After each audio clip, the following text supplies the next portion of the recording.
Hello and welcome to our channel solo tales. और आज की हमारी मूवी है द येलो सी। ये एक सस्पेंस थ्रिलर मूवी है, लेकिन मूवी शुरू करने से पहले मैं आपको बता दूं कि मैंने इस फिल्म में कई सारे कैरेक्टर्स के नाम बदल दिए हैं, क्योंकि काफी समय से मुझे ये कंप्लेन आ रही थी कि आप सभी को कैरेक्टर्स के नाम पर बहुत कंफ्यूजन होती है। इसलिए अब से मैं अपने हर एक वीडियोस में एशियन नेम्स की बजाय वेस्टर्न नेम्स का यूज करूंगी। तो चलिए अब ज्यादा देरी न करते हुए शुरू करते हैं मूवी की बेसिक प्लॉट लाइन। मूवी की शुरुआत में हमें बताया जाता है कि चाइना के अंदर एक ऐसा इलाका है जहां 8 लाख से भी ज्यादा इमिग्रेंट लोग रहते हैं, और इन 8 लाख इमिग्रेंट में से आधे लोग पैसे कमाने के लिए सट्टेबाजी और जुए जैसी चीजों पर निर्भर हैं। अब सीन ऐसे ही इलाके में रहने वाले हमारे मेन कैरेक्टर डैनियल पर शिफ्ट होता है। डैनियल इधर जुए में अपने आधे पैसे लगा देता है, इस आशा के साथ कि वो इससे दुगने पैसे कमा लेगा, लेकिन इधर डैनियल की किस्मत आज फिर उसका साथ नहीं देती। इसे देख डैनियल के साथ खेलने वाले 3 लोग उसका मजाक उड़ाने लगते हैं कि आखिर किसी आदमी की किस्मत इतनी ज्यादा खराब कैसे हो सकती है। अब इधर डैनियल को ना चाहते हुए भी अपने बचे कुचे पैसे देने पड़ते हैं। इसी गुस्से के साथ डैनियल उस कजीनो से बाहर निकल जाता है। फिर अगली सुबह डैनियल के घर 2 आदमी आते हैं। इस वक्त डैनियल सो रहा था, तभी इनमें से रॉजर नाम का आदमी डैनियल के पास बैठ जाता है। फिर जैसे ही रॉजर के साथी को डैनियल की जेब से बचे हुए कुछ नोट्स मिलते हैं, वैसे ही रॉजर डैनियल को थप्पड़ मारकर नींद से जगाता है और बोलता है, तो तुम कल रात फिर से मेरे सारे पैसे जुए में हार गए। हाँ, अगर इसी तरह चलता रहा तो मेरे पैसे मुझे कब मिलेंगे? याद है ना, तुम पर मेरा इतना सारा कर्जा है जिसे तुम खुद को और अपनी बेटी को बेचकर भी नहीं दे सकते। तो डैनियल कल रात हारे हुए पैसों को माफ करने कहता है। इसे सुन रॉजर डैनियल को मारते हुए कहता है, तुम्हें क्या 60,000 युआन मजाक लगता है जिसे हम तुम्हारे एक सॉरी कहने पर माफ कर देंगे? अब जाओ और कुछ पैसे कमाओ। इसे सुन डैनियल उठकर अपने काम में चला जाता है। तभी इन दोनों को बाहर कुछ टूटने की आवाज आती है। इसे सुन जब ये दोनों कमरे से निकलते हैं तो देखते हैं कि डैनियल अपनी वाइफ का फोटो फ्रेम तोड़कर चला गया था। डैनियल असल में टैक्सी चलाने का काम करता था और उसे काफी कम कस्टमर्स मिलते थे। तभी एक बार डैनियल को कार से जाते समय एक लेडी दिखती है। इधर ये लेडी डैनियल को देखकर वहाँ से भागने लगती है। तब डैनियल कार से निकलकर उस लेडी के पास जाता है और उसे कहता है, प्लीज एक बार दोबारा मेरा अकाउंट चेक कीजिए, शायद इस बार मेरी वाइफ ने पैसे भेजे होंगे। वो लेडी कहती है, अगर तुम्हारी वाइफ को पैसे भेजने होते तो वो कब की भेज चुकी होती, लेकिन अब वो नॉर्थ कोरिया जाकर तुम्हें और तुम्हारी बेटी को भूल चुकी है। डैनियल कहता है, तुम चेक करोगी या नहीं? तो वो लेडी डैनियल के जोर डालने पर बैंक को कॉल लगाकर पूछती है, क्या कोरिया से सैरा नाम की लेडी ने डैनियल के बैंक अकाउंट में पैसे भेजे हैं? तो बैंक वाले इसका नाम ही जवाब देते हैं। यही बात वो लेडी डैनियल को बताती है और कहती है, अब सैरा को भूल भी जाओ, वो तुम्हें कभी कोई पैसे नहीं भेजने वाली। वो इस वक्त बाकी औरतों की तरह वहीं के किसी गैर मर्द के साथ मजे कर रही होगी और तुम इधर बेफालतू में परेशान हो रहे हो। लेकिन डैनियल इस बात पर यकीन नहीं करता और वहाँ से चला जाता है। इससे हम समझ पाते हैं कि डैनियल ने काफी पैसे लोन लेकर अपनी वाइफ को नॉर्थ कोरिया भेजा था, लेकिन वहाँ जाने के बाद से डैनियल की वाइफ ने डैनियल को एक कॉल तक नहीं किया और अब डैनियल काफी बड़े कर्जे में भी है। आगे डैनियल एक बार फिर अपनी किस्मत आजमाने जुआ खेलता है, लेकिन इस बार तो डैनियल अपने सारे पैसे हार जाता है और डैनियल को हराने वाला आदमी भी डैनियल का मजाक उड़ाने लगता है, जिससे डैनियल गुस्सा होकर उस आदमी को मारने बढ़ता है। लेकिन यहाँ बड़ी मुश्किल से कसिनो के बाकी लोग मिलकर डैनियल को रोक लेते हैं। यहाँ ये पूरा मंजर एक आदमी भी बड़ी हैरानी से देख रहा था। आगे रात में डैनियल शराब पीते हुए अपनी वाइफ की तस्वीर की तरफ देखता है और यहाँ डैनियल को सपने में उसकी वाइफ किसी दूसरे आदमी के साथ इंटीमेट होती हुई नजर आती है और इस ख्वाब के साथ डैनियल की नींद खुल जाती है। तो वो खुद के सामने रॉजर को देखता है, लेकिन रॉजर इस बार डैनियल के लिए एक गुड न्यूज लाया था। आगे हम उसी आदमी को देखते हैं जिसने डैनियल को कसिनो में लड़ते हुए देखा था। दरअसल रॉजर इसी आदमी के लिए काम करता था और इस आदमी के कहने पर रॉजर अपने साथ डैनियल को लेकर आया था। वो आदमी अपना नाम जॉर्ज बताता है और डैनियल की तरफ अपना हाथ आगे करता है। हाथ मिलाते वक्त जॉर्ज डैनियल के हाथ के रूखेपन को देखकर कहता है, मुझे इस काम के लिए ऐसे ही एक आदमी की तलाश थी। तो यहाँ डैनियल को समझ नहीं पाता। जॉर्ज कहता है, ज्यादा मत सोचो, वैसे क्या तुम्हें भूख लगी है? आगे ये दोनों एक होटल में लंच करते हैं। यहाँ डैनियल इतने अरसों के बाद कोई ढंग का खाना खा रहा था। खाने के बाद जॉर्ज डैनियल से गाड़ी में कहता है, मैंने तुम्हारी वाइफ के बारे में सुना। उस बेहद चालाक औरत को नॉर्थ कोरिया भेजने के लिए तुमने 60,000 युआन का लोन लिया, लेकिन कोरिया पहुंचने के बाद से वो तुम्हारा एक कॉल तक नहीं उठा रही। इवन उसने तुम्हें एक मैसेज तक नहीं किया। सोचो अगर ऐसे में तुम्हें कोरिया जाने का मौका मिले तो तुम तो अपनी उस बेगैरत वाइफ का मर्डर कर डालोगी। इसे सुन डैनियल गाड़ी से बाहर निकलने लगता है, लेकिन जॉर्ज डैनियल को रोक लेता है और कहता है, रुको, पते की बात तो मैं अब बताऊंगा। दरअसल मुझे कोरिया में एक आदमी को मरवाना है और मैं तुम्हें कोरिया भेजकर उस आदमी को मरवाना चाहता हूँ। तो डैनियल इसे मजाक समझता है, लेकिन जॉर्ज कहता है, मैं सीरियस हूँ और इस काम के बदले मैं तुम्हें इतने पैसे दूंगा जिससे तुम अपने सभी कर्जे से फ्री हो जाओगे। अब सारा डिसीजन तुम पर है कि क्या तुम पूरी जिंदगी ये कीड़े मकोड़ों वाली जिंदगी जीना चाहते हो या फिर इससे बाहर निकलकर कुछ मुकाम हासिल करना चाहते हो। ऐसा कहकर जॉर्ज डैनियल की कार से बाहर निकल जाता है और यहाँ डैनियल इस बारे में सोचने लगता है। आगे डैनियल गाड़ी लेकर अपने गांव पहुँचता है। इधर डैनियल की 4 साल की बच्ची अपनी दादी के साथ रहती थी। डैनियल अपनी मॉम से बात करता है और यहाँ हम समझ पाते हैं कि डैनियल के पास इतने भी पैसे नहीं बचे कि वो अपनी बेटी को खुद के साथ रख सके। डैनियल आज तक अपनी वाइफ सैरा के भरोसे है कि वो उसे नॉर्थ कोरिया से पैसे भेजेगी, लेकिन डैनियल की माँ भी इधर सेम चीज कहती है कि सैरा नॉर्थ कोरिया पहुँचते ही तुम्हें भूल चुकी है। इधर डैनियल के मन में ये बात घात कर जाती है और रात में डैनियल को सोते वक्त भी सैरा का किसी आदमी के साथ इंटीमेट होने का सपना आता है। इस सपने से जागते ही डैनियल अपनी बेटी को देखता है और इस चीज का फैसला कर लेता है कि वो नॉर्थ कोरिया जाएगा। अब डैनियल उसी रात गाड़ी चलाकर उस पब में पहुंचता है जहां जॉर्ज जुआ खेलता था। यहाँ जॉर्ज डैनियल को एक कागज देकर उस कागज को याद करने कहता है। तब डैनियल देखता है कि इस कागज में किसी किम नाम के आदमी का डिटेल्ड एड्रेस था। डैनियल के इस एड्रेस को याद करने के बाद जॉर्ज कहता है, अगर तुम इस एड्रेस को भूले तो इधर तुम्हारी फैमिली को हम लोग खत्म कर डालेंगे, मतलब इस काम में गलती की कोई गुंजाइश नहीं। ऐसा कहकर डैनियल उस एड्रेस को आग लगा देता है और एक एनवलप को डैनियल की तरफ रखकर कहता है, इस एनवलप में 5 लाख युआन यानी नॉर्थ कोरियन करेंसी में 3000 येन है। ये पैसे तुम्हें कोरिया पहुंचने के बाद काम आएंगे। और हाँ, याद रखना, किम को मारने के बाद तुम्हें प्रूफ के तौर पर उसका एक अंगूठा काट कर हमारे पास लाना होगा। तो डैनियल इस पर हाँ कहता है। अब इसकी अगली सुबह ही एक बोट गैर कानूनी तरीके से कोरिया की तरफ रवाना हो रही थी और डैनियल भी इसी बोट में बैठा हुआ था। फिर जैसे जैसे दिन बीतते जाते हैं वैसे वैसे डैनियल और बाकी पैसेंजर्स के लिए इस बोट में सरवाइव करना मुश्किल हो जाता है। तभी एक सुबह डैनियल को बोटमैन नींद से उठाकर कहता है, हम कोरिया पहुँच गए। तो इसे सुन डैनियल एकदम से जागता है और देखता है कि उन्हीं में से एक लेडी ने पुअर फैसिलिटी के कारण कोरिया पहुँचने से पहले ही दम तोड़ दिया था। आगे बोट से सभी पैसेंजर्स को फेंक कर मिनी मोटर बोट के ऊपर बिठाया जाता है। यहाँ डैनियल भी एक मोटर बोट में चढ़ चुका था और अब नॉर्थ कोरिया इनसे ज्यादा दूर नहीं था। अगली सुबह डैनियल की नींद एक बड़े से कमरे में खुलती है। डैनियल कमरे के बाहर जाकर देखता है तो वो एक पुराने बंद हो चुके रेस्टोरेंट में था। तभी डैनियल को सामने जॉर्ज के ही 2 आदमी और बोट ड्राइवर नाश्ता करते हुए दिखते हैं। आगे डैनियल भी इनके साथ नाश्ता करता है। तब उसके सामने वाला आदमी डैनियल को बताता है कि आज से ठीक 10 दिन बाद एक बोट साउथ कोरिया के लिए रवाना होगी और अगर तुमने वो बोट गलती से भी मिस कर दी तो तुम हमेशा के लिए इस देश में फंसकर रह जाओगे। यानी डैनियल को किम का मर्डर इन 10 दिनों के अंदर ही करना पड़ेगा। आगे डैनियल उस जगह से निकलकर एक किराए का रूम लेता है और वहाँ के कैलेंडर को फाड़कर उसके पीछे याद करते हुए किम के अपार्टमेंट का पूरा एड्रेस नोट कर लेता है। फिर अगली सुबह डैनियल को वो एग्जैक्ट एड्रेस वाली बिल्डिंग मिल जाती है और अब डैनियल को बस ये पता करना था कि किम कौन से अपार्टमेंट में रहता है। इसके लिए डैनियल उस बिल्डिंग के सभी मेल बॉक्स से लेटर निकालकर उसमें रिसीवर का नाम पढ़ता है तो यहाँ उसे एक लेटर में किम का नाम मिल जाता है। किम 5वें फ्लोर में रहता था, इसलिए डैनियल 5वें फ्लोर की तरफ बढ़ता है, लेकिन ये फ्लोर लॉक था और सिर्फ किम ही इसे आते वक्त चाबी से खोलता था। इसे देख डैनियल डिसअपॉइंट होता है, लेकिन यहाँ डैनियल उस रूम नंबर को देख लेता है जिसमें किम रहता था।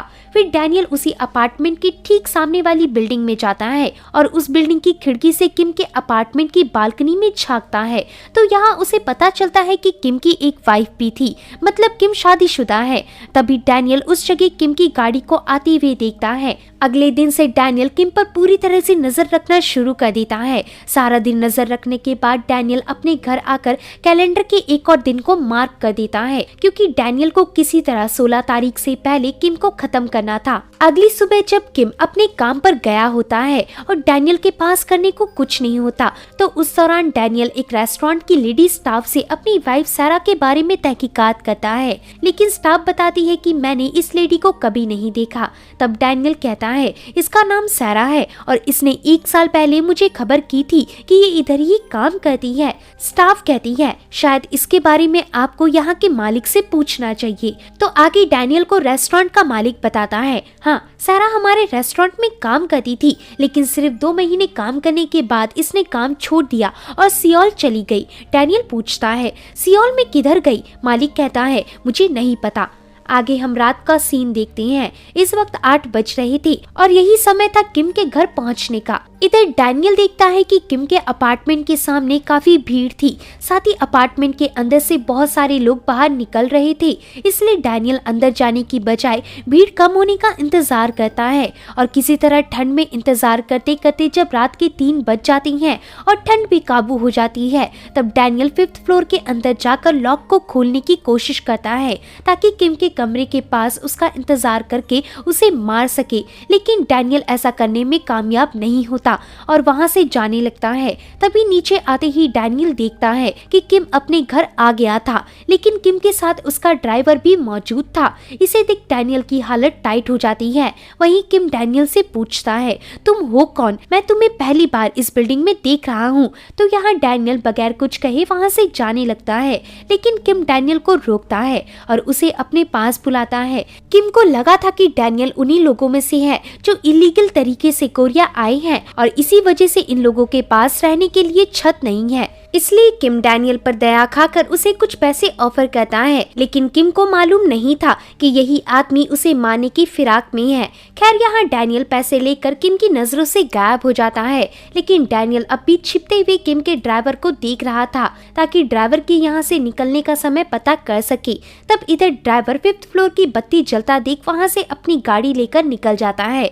इसे देखकर डैनियल अपने कमरे में वापस आता है और कैलेंडर में बिल्डिंग के दरवाजे बंद होने का टाइम, नेबर के जाने का टाइम और ड्राइवर के गाड़ी निकालने का टाइम कैलेंडर में लिख लेता है और इसी के साथ डैनियल का एक और दिन खर्च हो चुका था। अगली सुबह डैनियल किम की बिल्डिंग के अंदर जाता है और गौर करता है कि बिल्डिंग के चारों ओर सेंसर लाइटें लगी थी, इसलिए डैनियल सेंसर लाइट की रेंज से दूर आकर बैठ जाता है, जिससे उस फ्लोर की दोनों लाइटें बंद हो जाती हैं। इसे देख डैनियल किम को मारने का पूरा प्लान बना लेता है। डैनियल का प्लान था कि वो यहीं रुककर किम के आने का इंतजार करेगा, फिर जब किम बिल्डिंग के अंदर आएगा और लिफ्ट से अपने 5th फ्लोर में उतरेगा, वैसे ही डैनियल किम को मार डालेगा और कोई छोटा सा सामान फेंक कर किम के रूम वाली सेंसर लाइट ऑन कर देगा, जिससे जलता हुआ देखकर किम का ड्राइवर वहां से निकल जाएगा। फिर इस प्लान के होने के बाद डैनियल किम का अंगूठा काटकर उसे अपने साथ लेकर यहाँ से चलता बनेगा। रात के वक्त डैनियल अपनी वाइफ को खोजने की तहकीकात जारी रखता है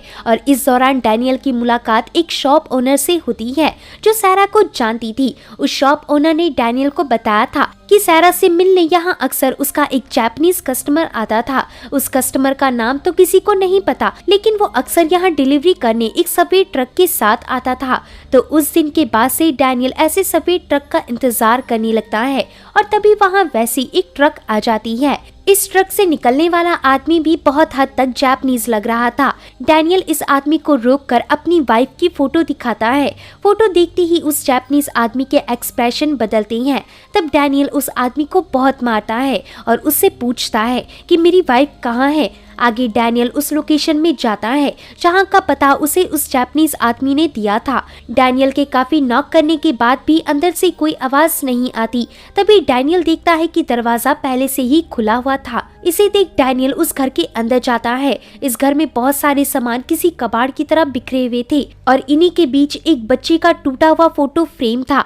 इन्हें देख डैनियल वहीं के पड़ोसी से पूछता है कि क्या बगल में जो लेडी रहती थी आपने उसे कहीं देखा। पड़ोसी बताता है सिर्फ 1 घंटे पहले उस लेडी की उसके साथ रहने वाले आदमी के साथ बहस हुई थी, जिसके बाद वो लेडी यहाँ से चली गई। डैनियल कहता है क्या तुमने उस लेडी के साथ वाले मर्द का चेहरा देखा। पड़ोसी कहता है वही नहीं देख पाया। तो इसके बाद डैनियल अपने कमरे में वापस आता है। यहाँ डैनियल को लग रहा था कि उसे किम को मारने और अपनी वाइफ को ढूंढने में थोड़ा और वक्त लगेगा, इसलिए अगली सुबह ही डैनियल फोन बूथ से जॉर्ज को कॉल करता है और उससे कहता है कि वो उसे बस 2 और दिन एक्स्ट्रा दे। लेकिन जॉर्ज इस पर हरगिज मना कर देता है और बताता है कि मैं उस बोर्ड का इंचार्ज नहीं हूँ। अगर तुमने अपना काम सही दिए हुए समय पर खत्म नहीं किया तो तुम हमेशा के लिए वहीं पर रह जाओगे। ऐसा कहकर जॉर्ज कॉल काट देता है।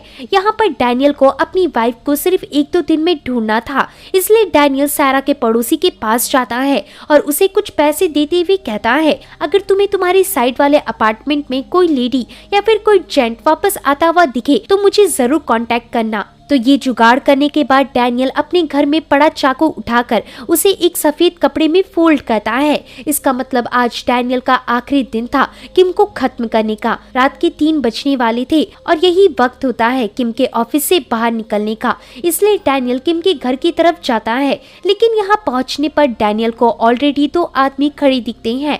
इन्हें देख डैनियल एकदम से छिप जाता है और देखता है कि ये दोनों किम की बिल्डिंग में घुसकर किम वाले फ्लोर के अंदर पहुंच गए थे और लाइटें भी ऑफ कर दी थी। इसे देख डैनियल बड़ा कंफ्यूज हो जाता है। लेकिन तभी वहाँ किम की गाड़ी आ जाती है। किम को घर छोड़ने के बाद डैनियल ऊपर देखता है तो उसे ऊपर कोई गड़बड़ी लगती है। वहीं हम देखते हैं कि ये दोनों आदमी असल में किम को मारने आए थे, लेकिन उल्टा किम इन्हें मार डालता है और लाश को खिड़की से नीचे फेंक देता है, जिससे ड्राइवर को पता चल जाता है कि अंदर कुछ गड़बड़ है। इसलिए ड्राइवर कांच तोड़कर अंदर घुसता है। वहीं हम किम को देखते हैं जो अभी भी किलर के दूसरे साथी को मारने में स्ट्रगल कर रहा था।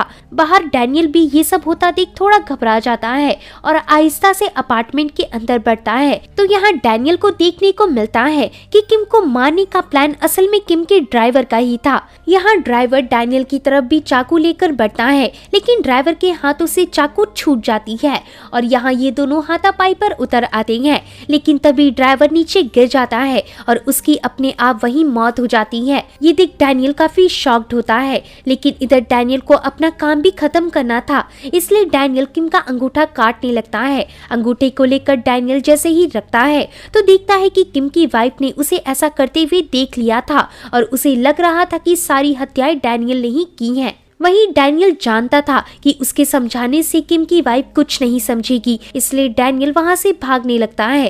तभी डैनियल खिड़की से देखता है कि बाहर वाली लाश को देखकर पुलिस भी वहीं आ गई थी। इसे देख डैनियल वापस ऊपर जाता है और किम के कमरे के अंदर घुसकर पीछे वाले दरवाजे को खोलता है और पाइप के जरिए नीचे आने लगता है। लेकिन पुलिस बीच रास्ते में वहाँ डैनियल को ऊपर और नीचे दोनों तरफ से घेर लेती है। तो इसलिए डैनियल नीचे जाने की बजाय कांच तोड़कर बीच वाले अपार्टमेंट में घुस जाता है, जिससे सभी ऑफिसर्स उस अपार्टमेंट की तरफ आते हैं। वहीं नीचे सिर्फ एक ही ऑफिसर बचता है। यही डैनियल चाहता था। डैनियल जल्दी से नीचे कूदकर पुलिस की गाड़ी के ऊपर लैंड करता है। यहाँ कुछ पुलिस वाले उसे रोक लेते हैं, लेकिन डैनियल उन लोगों से किसी तरह भागकर वहाँ से बच निकलता है। फिर मूवी जैक नाम के आदमी पर शिफ्ट होती है। जैक टीवी में न्यूज देखता है, जिसमें बताया जा रहा था फेमस एथलीट रह चुके प्रोफेसर किम की किसी ने उनके घर हत्या कर दी है। पुलिस को सीसीटीवी फुटेज से किम को मारने वाले आदमी का चेहरा भी मिल गया है। तो इस न्यूज को देख जैक थोड़ा खुश होता है।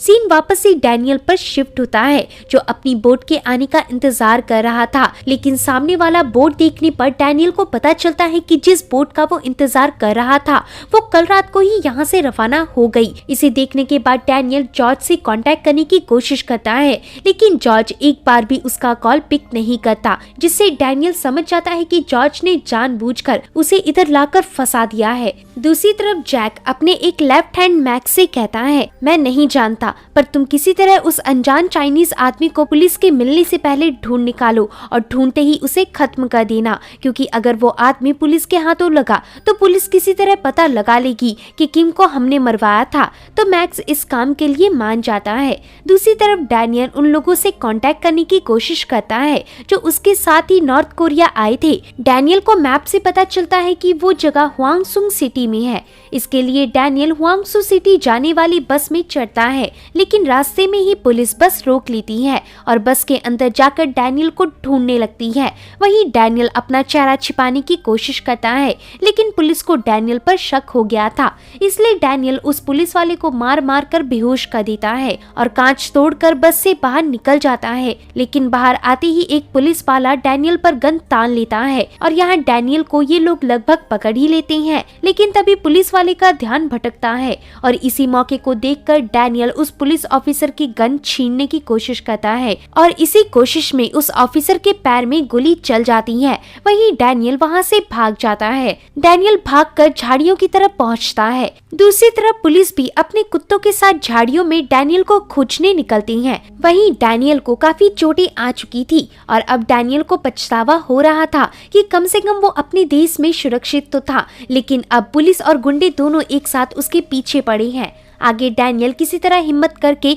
उस पहाड़ी इलाके से निकलता है और सामने उसे वही होटल दिखता है जिसमें वो सबसे पहले लाया गया था। पैरेलल में मैक्स डैनियल के खोज में लग गया था। इसके लिए मैक्स जो भी इमिग्रेंट्स इस महीने इलीगल तरह से कोरिया आए थे, उन सभी को पकड़कर उनकी खूब पिटाई करके उनसे डैनियल के बारे में पूछता है। आगे वहाँ उस जगह जैक आता है। जैक के आते ही मैक्स जैक को बताता है कि हमें उस आदमी के बारे में ज्यादा कुछ पता तो नहीं चला, लेकिन इतना पता लग गया है कि इस सब में एक चाइनीज ब्रोकर इन्वॉल्व है जो इन इमिग्रेंट्स को स्मगल करके कोरिया भेजता है। उसका नाम जॉर्ज है, वो हमारी जरूर कुछ मदद कर सकता है। जैक कहता है फिर इस जॉर्ज का जल्दी पता लगाओ। दूसरी तरफ डैनियल उसी पुराने रेस्टोरेंट में पहुंच गया था, लेकिन डैनियल इधर देखता है कि ये पूरा रेस्टोरेंट पूरी तरह से खाली हो चुका था। इसे देख डैनियल को कुछ समझ नहीं आता कि सभी अचानक गए कहाँ, लेकिन डैनियल को इससे ज्यादा फर्क नहीं पड़ता और डैनियल इधर अकेले ही खाना पीना और सोना शुरू कर देता है। ऐसे ही एक रात डैनियल जब लाइटर जलाता है तो उसे याद आता है कि इस जगह उसे लाने वाले बोटमैन ने एक खराब लाइटर उछालकर मशीन के पास फेंक दिया था। डैनियल उस कमरे में जाकर उस खराब लाइटर को ढूंढ लेता है और यहाँ उस लाइटर की कंपनी का एड्रेस लिखा हुआ था। दूसरी तरफ मैक्स जॉर्ज का पता करते हुए चाइना पहुँच गया था। मैक्स इधर एक खतरनाक कॉन्ट्रैक्ट किलर के साथ ही जॉर्ज के होटल रूम में घुसता है, पर कुछ देर बाद हमें दिखाया जाता है कि जॉर्ज ने उल्टा मैक्स को मार मार कर उसका बुरा हाल कर डाला था। वहीं उस कॉन्ट्रैक्ट किलर के तो बॉडी पार्ट्स को तोड़ ताड़ कर उन्हें कुत्तों को खिलाने भेज दिए थे। इसे देख मैक्स की रूह कांप गई थी, इसलिए मैक्स जॉर्ज को अपने बारे में सब बताने राजी हो जाता है। दूसरी तरफ डैनियल लाइटर में लिखे शॉप के एड्रेस में पहुंच गया था और इधर डैनियल को अपने सामने वही बोटमैन दिख जाता है। आगे डैनियल बोटमैन विलियम को अकेले में लाकर बहुत मारता है और उससे पूछता है कि तुम लोगों ने मेरे साथ धोखा क्यों किया। तो विलियम कहता है हमें ऐसा करने के लिए जॉर्ज ने कहा था। तो इसे सुन डैनियल गुस्सा होकर विलियम को और ज्यादा मारता है। दूसरी तरफ जैक को एक कॉल आती है। जब जैक इसे रिसीव करता है तो दूसरी ओर जॉर्ज था। जॉर्ज जैक से कहता है मैं इधर तुम्हारे आदमी मैक्स को लेकर तुम्हारे शहर पहुंच गया हूं और तुमसे एक बढ़िया बिजनेस डील के लिए मिलना चाहता हूं। तो यहाँ जैक को लगता है कि ये कोई प्रैंक है, इसलिए वो कॉल को सीरियस नहीं लेता और कॉल कट हो जाती है। कॉल कट होने के बाद जॉर्ज मैक्स से कहता है वापस जाकर अपने बॉस को समझा दो कि मैं कौन हूँ, वरना अगर मैं समझाने पर आया तो तुम जानते हो कि हश्र क्या होने वाला है। ऐसा कहकर जॉर्ज मैक्स को छोड़ देता है। अब हम दोबारा से डैनियल को देखते हैं। डैनियल विलियम के मुंह पर से टेप हटाकर विलियम के एक साथी से उसकी कॉल पर बात कराता है। तब विलियम कॉल एंड होने के बाद डैनियल को बताता है कि कल सुबह ठीक 2 बजे एक बोट तुम्हें रिसीव करने आएगी, जिसके बाद तुम वापस कोरिया में होगे। डैनियल कहता है और इसके बदले उन्हें क्या चाहिए। विलियम कहता है उन्होंने कुछ पैसों की डिमांड की है। आगे उसी दिन जॉर्ज और जैक एक रेस्टोरेंट में मिलते हैं। जॉर्ज यहाँ जैक से कहता है मुझे तुम्हारे साथी मैक्स ने सब कुछ बता दिया है। तो तुम किम को मारना चाहते थे और इसका कॉन्ट्रैक्ट तुमने उसके ड्राइवर को दिया था। ड्राइवर ने भी किम को बखूबी मार डाला, लेकिन खुद भी मारा गया और अब सारा इल्जाम मेरे भेजे गए इमिग्रेंट डैनियल पर शिफ्ट हो गया है। देखो जैक, अगर मैं चाहता तो ये बात डायरेक्ट पुलिस को बता सकता था, लेकिन मैं यहाँ तुम्हारे सामने एक प्रपोजल लेकर आया हूँ। मैं डैनियल को तुम्हारे लिए मरवा डालूंगा, लेकिन बदले में मुझे तुमसे 60,000 येन चाहिए। तो जैक यहाँ थोड़ा सोचने के बाद कहता है ठीक है, लेकिन मैं पहले तुम्हें सिर्फ 30,000 येन दूंगा और अगले 30,000 येन डैनियल को मारने के बाद तो जॉर्ज इस पर मान जाता है और इस तरह से ये डील डन होती है। आगे जॉर्ज कोरिया के उसके एक मेंबर से पूछता है कि जब डैनियल इधर लाया गया था तब उसे तुम लोगों ने कहाँ ठहराया था। वो आदमी कहता है पहाड़ी के पीछे बने होटल में। दूसरी तरफ उसी होटल में डैनियल न्यूज देख रहा होता है। तब न्यूज में खबर आती है कि एक जापानीज आदमी ने किसी इमिग्रेंट औरत की हत्या कर डाली। डैनियल देखता है कि ये वही जापानीज आदमी था जिसे डैनियल मिला था। इसे देख डैनियल को शक होता है कि कहीं जिस लेडी की इस जापानीज आदमी ने हत्या की है वो इसकी वाइफ तो नहीं। यही जानकारी जुटाने डैनियल न्यूज रिपोर्टर्स को कॉल लगाता है, लेकिन पुलिस की परमिशन और आइडेंटिटी जाने बगैर किसी भी विक्टिम की पहचान बताना निषेध था। इसलिए डैनियल परेशान होकर कॉल काट देता है और घड़ी में 11:30 होते ही डैनियल बोट लेने के लिए होटल से निकल जाता है। वहीं उसी वक्त होटल में जॉर्ज की गाड़ियां आ जाती हैं और यहाँ इन्हें कमरे छान मारने पर भी जॉर्ज नहीं मिलता, लेकिन एक दरवाजे के उस तरफ उन्हें विलियम मिल जाता है जिससे पता था कि डैनियल इस वक्त कहाँ गया होगा। दूसरी तरफ डैनियल उन दोनों आदमियों से मिलता है जो उसे नॉर्थ कोरिया छोड़ने वाले थे। डैनियल इन्हें इनके मांगे हुए पैसे दे देता है, जिसके बाद ये दोनों डैनियल को एक शिप के पास लाती हैं। इस शिप के अंदर कई सारे कंटेनर्स थे। डैनियल जैसे ही एक कंटेनर में चढ़ता है तो उसे पता चलता है कि असल में ये शिप जापान जा रही थी और ये दोनों पैसों के लिए उसे गलत जगह भेज रहे थे। डैनियल यहाँ किसी तरह इन दोनों से लड़कर कंटेनर से बाहर निकलता है और वहाँ से भाग जाता है, लेकिन कुछ दूर आते ही डैनियल गेट के पास जॉर्ज और उसके लोगों को देखता है। ये लोग डैनियल को देखते ही गेट पर चढ़ने लगते हैं, जिसे देख डैनियल जहाज की तरफ भागता है और पानी में कूदकर लैंड की दूसरी ओर पहुंचता है। और यहाँ डैनियल एक काफी लंबे चेज के बाद इन लोगों से बच निकलता है। इसके बाद हम मॉर्चरी देखते हैं। यहाँ मॉर्चरी का एक आदमी डैनियल से मिला हुआ था। ये आदमी डैनियल की वाइफ की फोटो जापानीज विक्टिम से मिलाकर देखता है तो उसे दोनों का चेहरा लगभग सेम दिखता है। आगे यही बात वो आदमी डैनियल को कॉल पर बताता है। तब डैनियल समझ जाता है कि उसकी वाइफ मर चुकी है और अब डैनियल के पास कोई रीजन नहीं बचा था इस जगह में रहने का। दूसरी तरफ जॉर्ज के लोग पर जैक के भेजे गए गुंडे अचानक से हमला कर देते हैं, जिसमें जॉर्ज और जैक दोनों के ही आदमी मारे जाते हैं और अंत में सिर्फ जॉर्ज ही जिंदा बचता है। जॉर्ज इन सभी लाश पर पेट्रोल छिड़ककर पूरे घर को जला देता है और यहाँ अब जॉर्ज का मकसद बन गया था जैक से बदला लेना और सिर्फ बदला लेना। आगे हम किम की वाइफ मैरी को देखती हैं। मैरी कमरे में अकेली थी, तभी उस कमरे में डैनियल आ जाता है, जिसे देख मैरी घबरा जाती है, लेकिन डैनियल शांति से आकर मैरी के सामने उसके हस्बैंड की कटी हुई फिंगर रखता है और बताता है कि मुझे यहाँ तुम्हारे हस्बैंड किम को मारने के लिए भेजा गया था, लेकिन घबराओ मत, उसे मैंने नहीं मारा, बल्कि मैं खुद उस आदमी का पता करना चाहता हूँ जिसने किम को मार डाला। जैसे ही वो मुझे मिलेगा मैं तुम्हारे बिहाफ पर उसे खत्म कर दूंगा और ये बगैर मैं वापस चाइना नहीं जाने वाला। आगे डैनियल जॉर्ज की शादी पर हमला करके उसे बेहोश कर अपने साथ ले जाता है और उसके द्वारा बताए गए घर के अंदर पहुंचता है। यहाँ डैनियल हर सामान को अच्छे से चेक करता है, कहीं से उसे जॉर्ज का पता लग जाए, और तभी डैनियल की नजर चावल की बोरी पर पड़ती है। इस बोरी को उल्टाते ही इस पर से ढेर से पैसे और एक सेलफोन बाहर निकलता है। दरअसल ये पैसे डैनियल को ही मारने का एडवांस मनी था। इसके बाद हम मैक्स को देखते हैं। जॉर्ज के आदमी के फोन पर मैक्स का भी नंबर था। इस चीज को भापते ही डैनियल मैक्स को भी अगवा कर लेता है और काफी टॉर्चर के बाद मैक्स उगलता है कि किम का मर्डर किसी कैंग नाम के आदमी ने करवाया था। तो इतना जानने के बाद डैनियल अपनी कार से कैंग को ढूंढने निकलता है, लेकिन इतने में ही एक गाड़ी आकर डैनियल की कार को ठोक देती है, जिसके बाद उस गाड़ी के लोग डैनियल को अगवा करके वहां से ले जाती हैं। आगे डैनियल गाड़ी में इन किडनैपर्स की बातों से समझ जाता है कि ये दोनों नए किडनैपर्स हैं और इन्होंने आज तक किसी को नहीं मारा। इसे सुन डैनियल इन दोनों पर चाकू चला देता है। दूसरी तरफ जॉर्ज को दिखाते हैं, जो गुस्से में कुल्हाड़ी लेकर जैक के ऑफिस में जाता है और वहाँ लाशों की ढेर बिछा डालता है। दूसरी तरफ डैनियल ने उस किडनैपर के एक साथी को खत्म कर दिया था, जिससे डरकर बचा हुआ किडनैपर डैनियल से डर गया था। डैनियल उस किडनैपर से पूछता है, तुम्हें मुझे मारने किसने भेजा? किडनैपर कहता है, तुम्हें मारने का कॉन्ट्रैक्ट हमें एक बैंक एम्प्लॉय ने दिया था, उसका कार्ड अभी भी मेरी गाड़ी में रखा हुआ है। बस इतना कहते ही वो किडनैपर नीचे गिर जाता है, जिससे उसकी मौत हो जाती है। फिर इसके बाद जब डैनियल गाड़ी में पड़ा हुआ कार्ड निकालता है तो इसमें भी कैंग का नाम और उसके बैंक का एड्रेस लिखा हुआ था। दूसरी तरफ जॉर्ज ने जैक के सभी आदमी को मार डाला था और अब बस जैक ही बचा हुआ था। जॉर्ज जैक से कहता है, अगर तुम्हें अपनी जान प्यारी है तो बाकी के 30,000 येन मुझे दे दो। जैक कहता है, ठीक है, पर वो पैसे मेरे घर में रखे हुए हैं। तो इसके बाद जॉर्ज और जैक दोनों जैक के घर की तरफ जाने लगते हैं, लेकिन बीच रास्ते में ही जैक चलती हुई गाड़ी से कूद जाता है और वहाँ से भाग निकलता है, लेकिन पैर में चोट लगने के कारण जैक ज्यादा दूर नहीं भाग पाता और आखिर में जॉर्ज जैक को पकड़कर उसे खत्म कर देता है। लेकिन इतने सारे लोगों से लड़ने के बाद जॉर्ज को भी काफी चोटें लग चुकी थी, जिस कारण जॉर्ज गाड़ी के अंदर बैठते ही अपना दम तोड़ देता है और उसी वक्त वहाँ डैनियल की एंट्री होती है।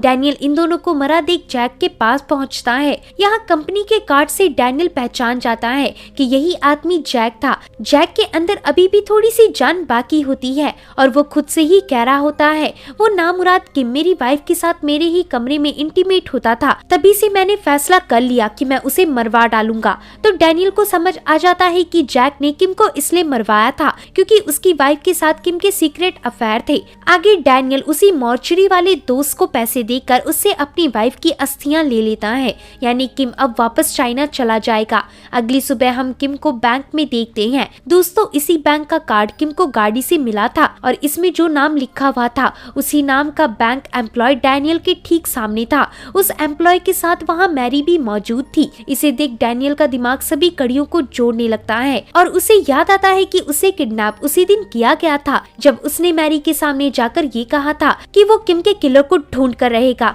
यानी मैरी ही वो थी जिसने अपने पति किम का मर्डर करवाया था। और असल में मैरी और बैंक एम्प्लॉय सीक्रेट रिलेशन में थी, यानी किम को मारने के लिए एक नहीं बल्कि 3 लोग जैसे जैक, जॉर्ज और मैरी तीनों शामिल थे और इनमें से किसी को भी एक दूसरे के इरादे के बारे में मालूम नहीं था। यहाँ इस बात का यकीन डैनियल को तब होता है जब बैंक एम्प्लॉय एकदम से डैनियल की तरफ हैरानी से देखने लगता है, जैसे वो सोच रहा हो कि डैनियल जिंदा कैसे बच गया।